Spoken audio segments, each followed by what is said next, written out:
रत्न यदि अपने पास हो तो आभा बढ़ाता है, परंतु यदि सामने वाले के पास हो तो आंखें चुंधिया देता है। यदि स्वयं के पास हो तो मुकुट में लगकर ऐश्वर्य बढ़ा देता है, परंतु यदि शत्रु के पास हो तो विष बनकर काट भी सकता है। बुद्धिमान एवं उत्तम व्यक्ति भी हीरे के समान होते हैं। यदि अपने पास हो तो अमृत, यदि शत्रु के पास हो तो विष। इसलिए श्रेष्ठ मनुष्य मिलते ही उसे बिना विलंब अपने पक्ष में कर लो और फिर कभी जाने मत। जीवन में सदा मीठे स्वभाव और सरलता से ही लक्ष्य नहीं साधा जा सकता। दीवार पे कुछ लगाना हो तो कील की आवश्यकता पड़ती है। मात्र परिश्रम और सरल स्वभाव से सफलता अधिक समय टिकती नहीं। उसके लिए अपने निर्णयों में दृढ़ता, कठोरता और नुकीलापन लाना पड़ता है। इस कील की भांति ऊपर से सपाट और नीचे से नुकीली।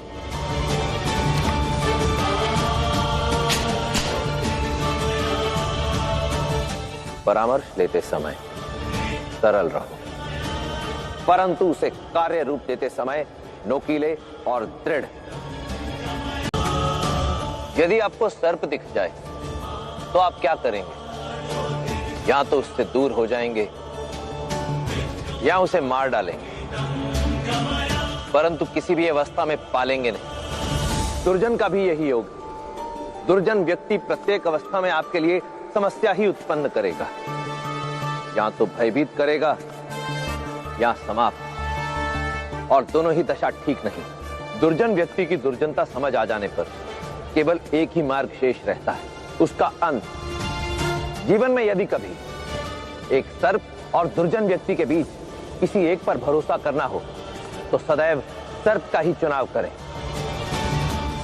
क्योंकि सर्प केवल तभी डसता है जब उस पर प्राणों का संकट हो, परंतु दुर्जन व्यक्ति अपने स्वार्थ के कारण पग पग पर आपको हानि पहुंचाने से पीछे नहीं हटेगा।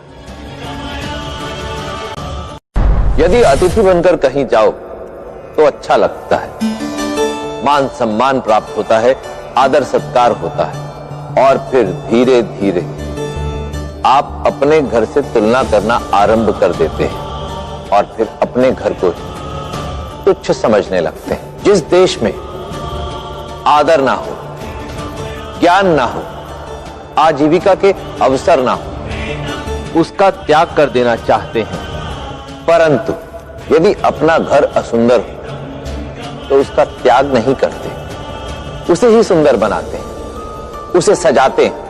यदि आपके देश में सम्मान नहीं, आजीविका के अवसर नहीं, तो कहीं ना कहीं दोषी आप भी। ऐसी अवस्था में विदेशों की तुलना में अपने देश को हे या छोटा मत समझो।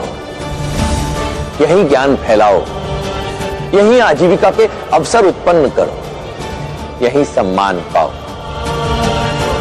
क्योंकि दूसरे का घर कितना भी अच्छा क्यों ना, नींद सदा अपने ही बिस्तर पर आती है। युद्ध साम्राज्य का हो या जीवन का, तलवार और ढाल का मेल जोल अत्यंत आवश्यक है। तलवार मयान से निकलते समय स्वर निकालती है, परंतु ढाल मौन रहती है। तलवार आगे बढ़कर शत्रु पर प्रहार करती है, परंतु ढाल पीछे हटकर हमारा बचाव।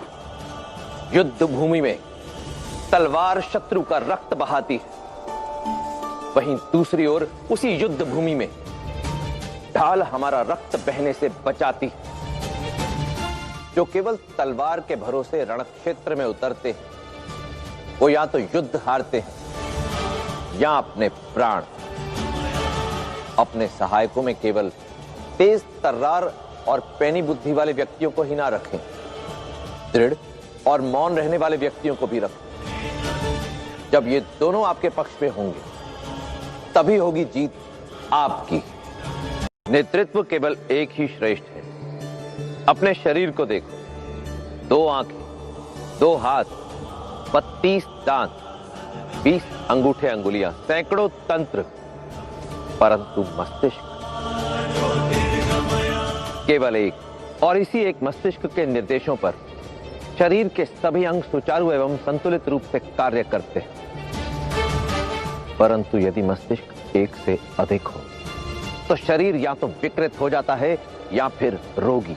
इसलिए आंख, नाक, हाथ, कान, पांव की भांति सहायक एवं सुझाव देने वाले कई रखें, परंतु नेतृत्व एवं निर्णय लेने का अधिकार यदि केवल एक व्यक्ति के हाथ में हो तो तंत्र संतुलित रहता है और ध्येय की प्राप्ति होती है। कभी सोचा है आपने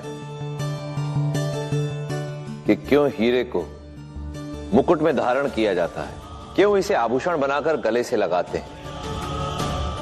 क्यों इसे मार्ग में फेंक नहीं देते? क्योंकि अंततः है तो ये भी एक पत्थर ही। क्या केवल इसलिए कि ये देखने में सुंदर है? सुंदर तो फूलों की पत्तियां भी होती हैं। तो फिर इन्हें क्यों मार्ग में बिखेरा जाता है, पैरों तले रौंदा जाता है? कारण है कठोरता।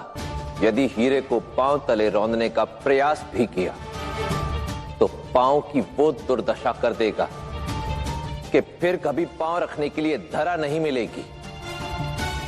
इसीलिए हीरे को मान से सर पर रखा जाता है। प्रतिभाशाली व्यक्ति भी हीरे की भांति होता है। यदि सम्मान दोगे तो यश फैलाएगा, और यदि अपमान किया तो घायल कर देगा। इसलिए प्रतिभाशाली व्यक्ति का कभी अपमान नहीं करना चाहिए। सुरक्षा के लिए लोग समूह में यात्रा करते हैं। अच्छा, समूह में यात्रा करने से संकट नहीं होता, परंतु यही समूह आपसे आपकी पहचान भी छीन लेता है, क्योंकि आप किसी अन्य के बताए मार्ग पर आगे बढ़ते हैं। अपना मार्ग बनाने के लिए अकेले चलना पड़ता है। समूह में तो तारे भी रहते हैं, परंतु वंदना उस सूर्य की होती है, क्योंकि वो अकेले चलता है। पीड़ा सहनी पड़ती है, स्वयं को जलाना भी पड़ता है, संकटों का सामना भी करना पड़ सकता है, परंतु तब जाकर ही बनती है पहचान, तभी मिलता है सम्मान। एक राजा और दास में क्या अंतर होता है? दोनों ही मनुष्य होते हैं। जहां दास एक और अपने स्वामी के प्राणों की रक्षा करता है, वही राजा उनकी जिनका वो स्वामी। दोनों ही अपने अपने कर्तव्य का पालन करते हैं। तो फिर क्या कारण है कि केवल राजा को ही अपने सर पर मुकुट धारण करने का अधिकार मिलता है और दास को उसकी पादुकाओं के पास बैठना पड़ता है? पास का देखने वाला केवल एक सामान्य जीवन जीता है, परंतु दूर की सोच रखने वाला मृत्यु के पश्चात भी जीवित रहता है। कारण है दृष्टिकोण। इसलिए जिसका दृष्टिकोण विशाल हो और दृष्टि दूर तक देख सकती हो,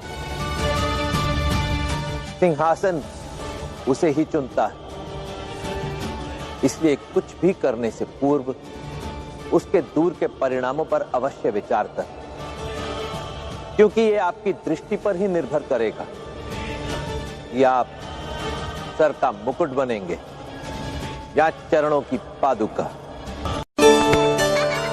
ये सत्य है कि जीवन में मित्रों का साथ आनंद बढ़ाता है, परंतु इनसे यही निकटता आपको असावधान भी कर सकती है।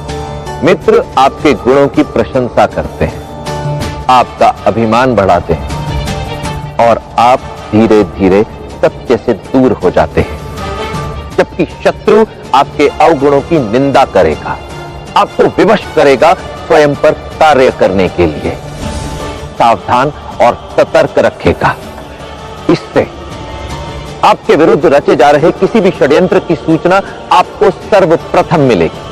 मित्रता जीवन है, परंतु यदि उस जीवन को बनाए रखना चाहते हो तो मित्रों से अधिक शत्रुओं को अपने अधिक निकट रखो।